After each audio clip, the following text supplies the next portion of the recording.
الحمدللہ وکفا والصلاة والسلام علی من لا نبی بعدہ اما بعد اعوذ باللہ السمیع العلیم من الشیطان الرجیم بسم اللہ الرحمن الرحیم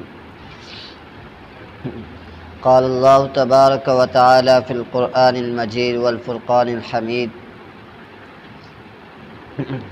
یا ایہا الذین آمنوا اذا نودی للصلاة من یوم الجمعہ فاسعوا الی ذکر اللہ وذروا البیع۔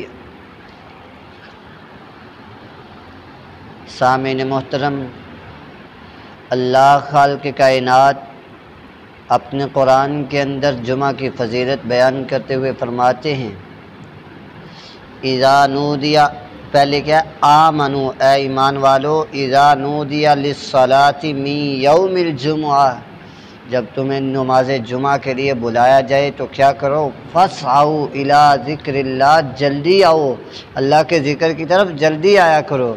وذروا البیع، اپنا روزگار، اپنی بیع، اپنی تجارت چھوڑ دیا کرو، اپنے دنیا کے کام چھوڑ کر کے اللہ کی طرف، اللہ کے گھر کی طرف روانہ ہو جایا کرو اور اس میں جلدی کیا کرو۔ ہوگا کیا؟ ذالکم خیر لکم ان کنتم تعلمون، جب تم یہ کام کرو گے، تجارت چھوڑ کر آؤ گے، اپنے دوسرے تیسرے کام، دنیاوی کام چھوڑ کر اپنے اللہ کی طرف مسجد میں آ جاؤ گے، تو یہ تمہارے لیے سب سے بہتر یہی ہوگا۔ اگر تم جان لو تو، اگر تم جمعہ کی فضیلت جان لو تو تم یہ کام چھوڑ کر سب سے پہلے مسجد میں آ جایا کرو گے۔ تو محبوب پیغمبر علیہ السلام کے بڑے پیارے صحابی سیدنا ابو ہریرہ رضی اللہ تعالی عنہ فرماتے ہیں کہ رسول کائنات علیہ السلام نے فرمایا کہ جو شخص جمعہ کے دن غسل کر کے مسجد میں آ جاتا ہے اور جمعہ کے دن سب سے پہلے مسجد میں آتا ہے، ہمارا آج کا موضوع ہے کہ جمعہ کے دن جو سب سے پہلے آئے گا اسے کیا اجر ملے گا، جو اس کے بعد کیا کیا اجر ملیں گے۔ آج کا ہمارا یہ موضوع ہے، انشاءاللہ ہم اس پر بات کریں گے۔ تو محبوب پیغمبر علیہ السلام نے فرمایا کہ جو شخص جمعہ کے دن غسل کر کے، خوشبو لگا کے، کنگھی کر کے، اپنے بال سنوار کے مسجد میں آتا ہے اور سب سے پہلے آتا ہے تو اسے اونٹ کی قربانی کے برابر ثواب دیا جاتا ہے۔ آج دیکھا جائے تو اونٹ کی قربانی ایک عام آدمی کے لیے بہت مشکل کام ہوتا ہے اور بہت مشکل لگتا ہے کہ وہ ایک اونٹ خریدے اور پھر اللہ کی راہ میں قربانی کر دے، یعنی اتنا مہنگا ہے، ایک عام آدمی اونٹ کی قربانی نہیں کر سکتا۔ لیکن دیکھیے اللہ نے کتنی بڑی خوشخبری دی اور بہت بڑی آفر ہمیں دی ہے کہ جو شخص جمعہ کے دن صرف غسل کر کے، خوشبو وغیرہ لگا کر سب سے پہلے آ کر مسجد میں بیٹھ جاتا ہے اور خطیب کا خطبہ سماعت فرماتا ہے، اسے ایک اونٹ کی قربانی کے برابر ثواب دیا جاتا ہے، بالکل فری، کوئی پیسہ خرچ نہیں ہوا، صرف کام یہ ہے کہ سب سے پہلے مسجد میں آ کر بیٹھ جانا ہے۔ اس کے بعد محبوب پیغمبر علیہ السلام نے فرمایا جو اس کے بعد آتا ہے اسے ایک گائے کی قربانی کے برابر ثواب دیا جاتا ہے، اور گائے کی قربانی بھی بہت مہنگی ہوتی ہے،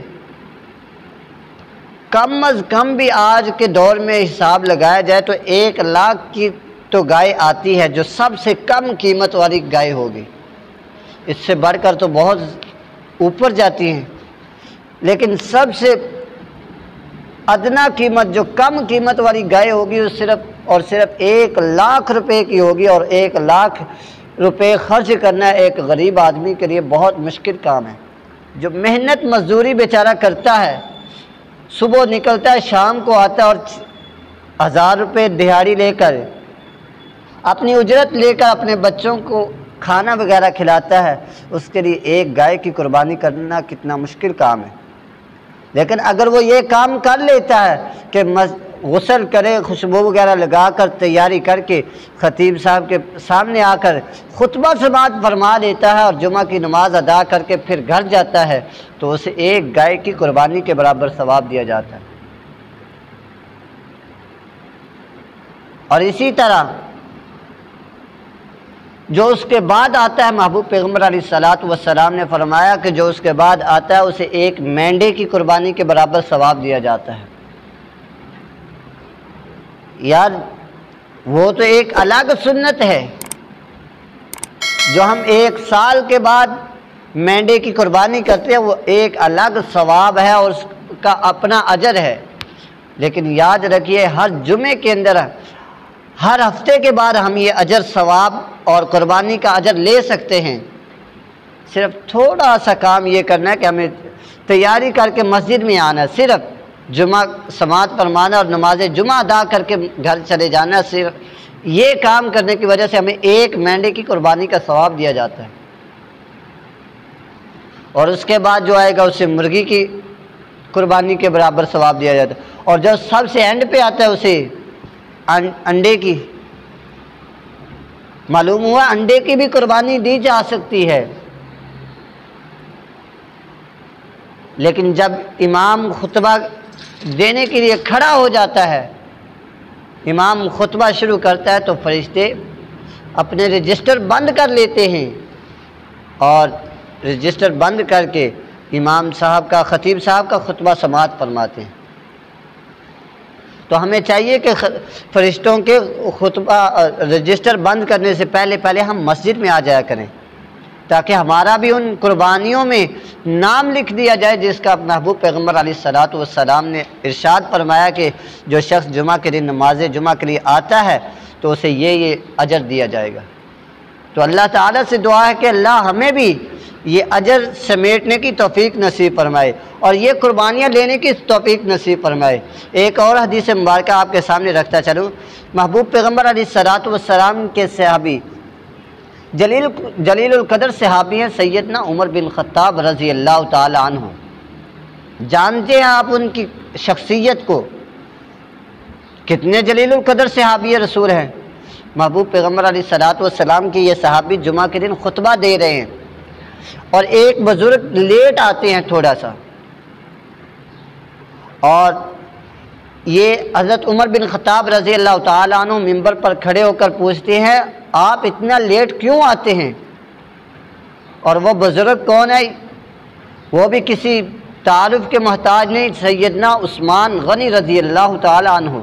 دونوں بڑے جلیل القدر صحابی ہیں، جلیل الشان صحابی ہیں یہ۔ اور عمر بن خطاب رضی اللہ تعالیٰ عنہ فرماتے ہیں کہ آپ اتنا لیٹ کیوں آتے ہیں؟ تو وہ بزرگ سیدنا عثمان غنی رضی اللہ تعالیٰ عنہ جواب دیتے ہیں کہ دیر صرف اتنی ہوئی ہے کہ جب اذان شروع ہوئی تو میں نے وضو کرنا شروع کر دیا، صرف اتنی دیر ہوئی ہے۔ تو عمر بن خطاب رضی اللہ تعالیٰ عنہ فرمانے لگے کہ کیا تم لوگوں نے آپ علیہ الصلوۃ والسلام کی وہ حدیث مبارکہ نہیں سنی کہ جب کوئی جمعہ کے لیے جائے تو غسل کر لینا چاہیے؟ یارو، بھائیو، دوستو، یہ دونوں جلیل القدر صحابی ہیں اور عمر بن خطاب رضی اللہ تعالیٰ عنہ ایک جلیل القدر صحابی پر غصے ہو رہے ہیں۔ کس وجہ سے؟ جمعہ کے دن آپ لیٹ کیوں آ رہے ہیں؟ اگر نماز جمعہ کی اتنی فضیلت نہ ہوتی، اتنا مقام مرتبہ نہ ہوتا تو کبھی بھی عمر بن خطاب رضی اللہ تعالیٰ عنہ سیدنا عثمان غنی رضی اللہ تعالیٰ عنہ پر غصے نہ ہوتے۔ تو بھائیو، اگر صحابی رسول ایک دوسرے کو اس طرح کی تبلیغ کر سکتا ہے، تلقین کر سکتا ہے، تو ہمیں بھی چاہیے کہ ہم بھی ایک دوسرے کو اس کی فضیلت بتاتے ہوئے خود بھی آئیں اور اپنے دوست احباب کو بھی مسجد میں لے کر آیا کریں۔ اور اگر کسی کو یہ فضیلت پتہ نہیں تو یہ خطبات، یہ دروس کس لیے ہوتے ہیں؟ تاکہ اگر ہمارے پاس یہ خطبہ، یہ درس آیا تو ہم اسے آگے شیئر کریں تاکہ جس کو اس کی فضیلت کا نہیں پتہ وہ سن سکے اور جانچ پڑتال کر کے جمعہ کے دن سب سے پہلے مسجد میں آئے۔ اللہ تعالیٰ اور اسی طرح لوگ اکثر مساجد میں دیکھ لیجئے، آپ دیکھتے ہوں گے لوگ آتے ہیں، بائک پر آتے ہیں اور باہر مؤذن بیٹھا ہے یا خادم مسجد جو بھی بیٹھا ہے، کوئی بھی نمازی بیٹھا ہے تو اس سے یہ کیا سوال کرتے ہیں کہ حضرت جمعہ کب سٹارٹ ہونا ہے اور کب ختم ہونا ہے؟ تو بتایا جاتا ہے کہ 1 بجے شروع ہونا ہے، 1:30 بجے ختم ہونا ہے۔ فوری بائک سٹارٹ کی اور آگے چلے گئے، اپنے کام میں مصروف ہو گئے۔ یارو یہ محبوب پیغمبر علیہ الصلاۃ والسلام کا فرمان نہیں ہے کہ اگر جمعے میں وقت ہے، جمعے کا وقت بھلا کب سے شروع ہوتا ہے؟ صبح سے شروع ہوتا ہے، جمعے کا وقت صبح سے شروع ہوتا ہے۔ اور صحابہ کرام رضوان اللہ علیہ مجمعین صبح آتے تھے اور جمعہ کی نماز ادا کر کے پھر گھر جاتے، کھانا کھا کے قیلولہ وغیرہ کرتے، صبح آتے تھے۔ اور ہم کیا کرتے ہیں کہ پتہ چلا کہ 1 بجے جمعہ سٹارٹ ہونا، کک ماری اور آگے چلے گئے، اور جب دیکھا کہ 5 سے 7 منٹ رہ گئے نماز کھڑی ہونے میں، آئے وضو کیا اور مسجد میں آ کر بیٹھ گئے۔ کیا فائدہ ایسے جمعے کا؟ یار نماز تو ہم پورے ہفتے میں بھی ادا کرتے ہیں، بتاؤ کیا روزانہ کی بنیاد پہ ہم جمعہ ادا کرتے ہیں؟ 1 ہفتے کے بعد جمعہ آتا ہے، اور اس جمعے کو اللہ تعالیٰ نے مومنوں کے لیے عید کا دن قرار دیا ہے۔ محبوب پیغمبر علیہ الصلاۃ والسلام نے فرمایا کہ یہ جمعہ مومنوں کے لیے عید ہے۔ جس طرح ہم عید کے دن مسجد میں اکٹھے ہوتے ہیں، عیدگاہ میں اکٹھے ہوتے ہیں، اسی طرح ہمیں چاہیے کہ ہم جمعے کے دن مسجد میں اسی طرح داخل ہوا کریں، اسی طرح اکٹھے ہوا کریں۔ اور اللہ کے حضور دعا ہے کہ اللہ ہمیں جمعہ کے دن سب سے پہلے آنے کی توفیق نصیب فرمائے۔ وآخر دعوانا ان الحمد للہ رب العالمین۔